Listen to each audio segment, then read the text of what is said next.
about residential segregation, what we are talking about is about different groups of people living in different neighborhoods from others.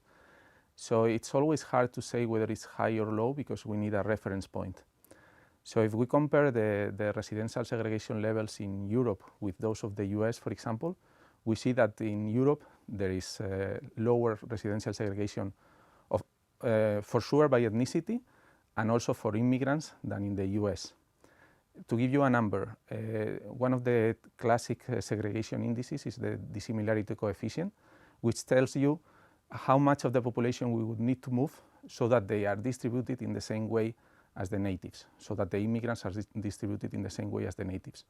So in Europe, segregation levels range between 20% and 50%. We will need to move as much of the population, depending on the city and depending on the nationality of the immigrants. So we have all sorts of experiences, but we are always or almost always below the levels in the US. The levels in the US are above 50%. So in Europe we have examples like, for example, I can think of in Madrid, you would have Filipino immigrants who are highly segregated, and you would have Argentinian immigrants whose level of segregation is very low. In terms of the mechanisms, so we typically think of three main mechanisms for segregation. The first one is the choice of the immigrants. They segregate because they want to go to places where other immigrants are. The second one is the choices of the natives. So when immigrants come in, natives, if they dislike immigrants, may leave the neighborhood. And this is what has been traditionally called white flight because it was first studied in the context of racial segregation in the United States. And the third one would be restrictions, economic restrictions. I cannot afford an apartment, I cannot pay the rent, or policy restriction. It could be as well that there is some type of policy, a subsidy, or some impediment for residents in a particular neighborhood.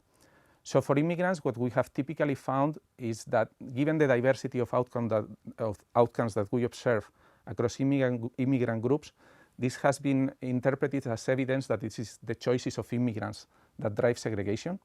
But we have also found that the behavior of natives contributes to segregation. So there is also white flight from immigrants. So this is, for example, what we have shown in the case of Spain. When we have segregation, what happens is that we are dividing the population between good neighborhoods and bad neighborhoods. There are neighborhoods where people want to go and neighborhoods where people do not want to go.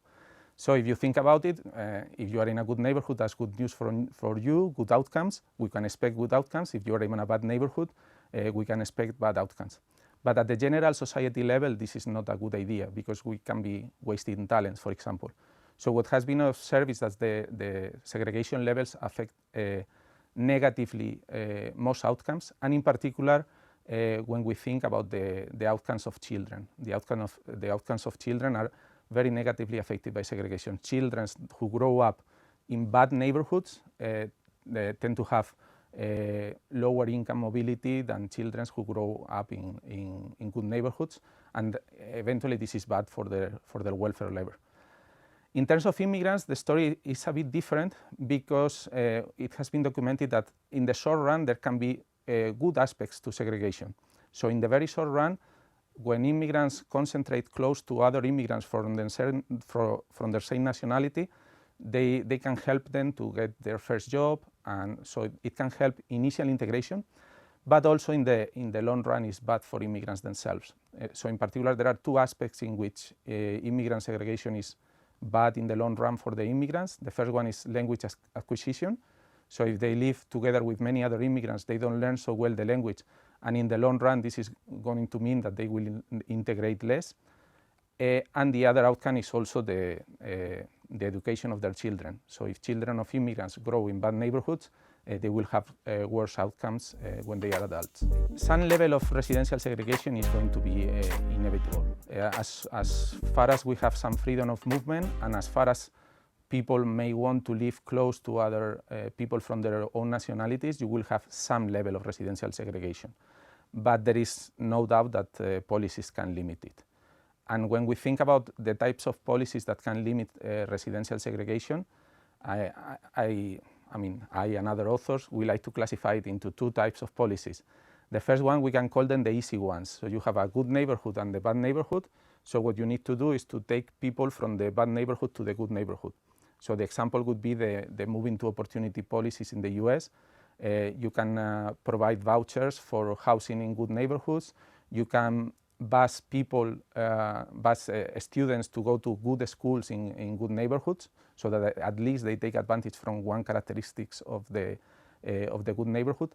So in general, when we talk about these types of policies, we can think of policies in the area of education or of policies in the area of housing that make housing more affordable for immigrant groups or for low-income groups. That would be the relatively easy policies. The more difficult policies are the ones that change the neighborhood. So it's much more difficult to transform a bad neighborhood into a good neighborhood. That's the other type of policy that we could think of, but in the same way that when we think of countries, it's much easier to migrate from a poor to rich country, it's much more difficult to convert a poor country into a rich country, although in the long run it may have more positive effects for everybody. And then there is the particular case of refugees. So when we think about policies that affect refugees, since refugees come in large waves and the government tends to have a higher participation in the initial location decisions, sending refugees to areas where they have high employment opportunities is a very good policy to reduce segregation and promote integration, which is what we really want in the long run. So these are the policies that have proved to be better for the integration of refugees. Sending them to high employment areas, reducing segregation, and the other policy would be to giving them training in language courses, which also improves their integration outcomes.